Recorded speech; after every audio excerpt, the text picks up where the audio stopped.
தமிழுக்கும் தமிழர்களுக்கும் வணக்கம். இனிமே சாட்டை துரைமுருகனோ அல்லது இடுமனும் கார்த்தியோ வந்தாங்க அப்படின்னா, நிச்சயமாக இந்த மக்கள் மன்றம் நிகழ்ச்சிக்கே நாங்க வரமாட்டோம் அப்படின்னு தாவேகா நிர்வாகிகள் ரொம்பவே கடுப்பாகி போயிருக்காங்க அப்படின்ற ஒரு தகவல் தான் இந்த முறை கிடைச்சிருக்கு. இந்த தகவல் குறித்த முழுமையா இந்த வீடியோல பார்க்க போறோம். வாங்க பார்க்கலாம். நாம் தமிழர் கட்சியுடைய 2 தூண்களாக இருக்கக்கூடிய சாட்டை துரைமுருகன், இடுமனம் கார்த்தி மேல பார்த்தீங்கன்னா, தற்போது ஏகப்பட்ட வழக்குகள போலீசார் போட்டுட்டு வந்துட்டு இருக்காங்க. இதற்கு முதல் முக்கிய காரணமே விவாத நிகழ்ச்சி அப்படின்னு சொல்லலாம். சமீப காலங்கள்ல நாம் தமிழர் கட்சியுடைய தூண்களான சாட்டை துரைமுருகனும், இடுமனம் கார்த்தியும் ரொம்பவே ட்ரெண்டாக மாறியதற்கு தந்தி தொலைக்காட்சி நடத்திய மக்கள் மன்றம் ஒரு முக்கிய காரணம் அப்படின்னே சொல்லலாம்.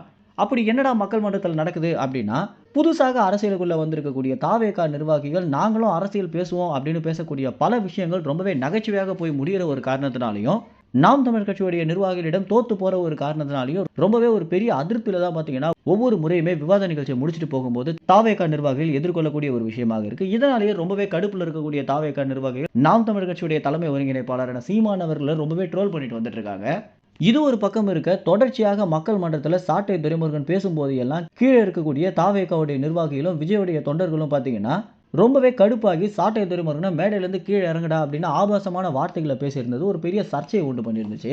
இதற்கு அடுத்தபடியாக நேற்று தினம் வெளியாகிய மக்கள் மன்றத்தில் கூட சாட்டை துரைமுருகன பேச விடாம விசில் அடிச்சிட்டு இருந்ததும், அதற்கு அடுத்தபடியாக மேடையிலிருந்து முதல்ல கீழ இறங்கி இவனை எதுக்கு கூப்பிடுறீங்க அப்படின்னு சலசலப்பு ஏற்படும் போது, இந்த முறை எப்படியாவது இந்த விஷயத்தை ரொம்பவே சுலபமாக கையாளணும் அப்படின்னு சாட்டை துரைமுருகன் என்ன பண்ணியிருந்தாரு அப்படின்னா, என்னடா எந்த ஒரு பேப்பருமே இல்லாம இவ்வளோ நேரம் பேசுறாங்களே அப்படின்னு உங்களுக்கு வயிறு எரியுதாடா அப்படின்னு ரொம்பவே நகைச்சுவையாக கேட்டிருந்தது. இவங்களுக்கு ஒரு பெரிய பின்னடைவாக இருக்கு அப்படின்னே சொல்லலாம்.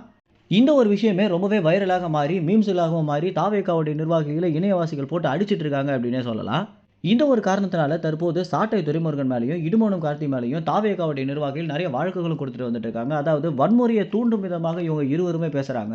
எல்லா விவாத நிகழ்ச்சிகளிலிருந்து இவங்களை தடை பண்ணணும் அப்படின்ற ஒரு வழக்கை தான் தற்போது போலீசாரிடம் கொடுத்திருக்காங்க. இந்த தகவலை வச்சு போலீசார் என்ன பண்ண போறாங்க அப்படின்றத நம்ம பொறுத்து தான் பார்க்கணும். மேலும் இந்த மாதிரி தாவேகாவுடைய நிர்வாகிகள் நாம் தமிழர் கட்சி நிர்வாகிகளை கண்டு பயப்படுறதை குறித்து என்ன நினைக்கிறீங்க அப்படின்ற உங்களுடைய கருத்துக்களை கமெண்ட்ஸ்ல தெரிவிங்க. நன்றி, வணக்கம்.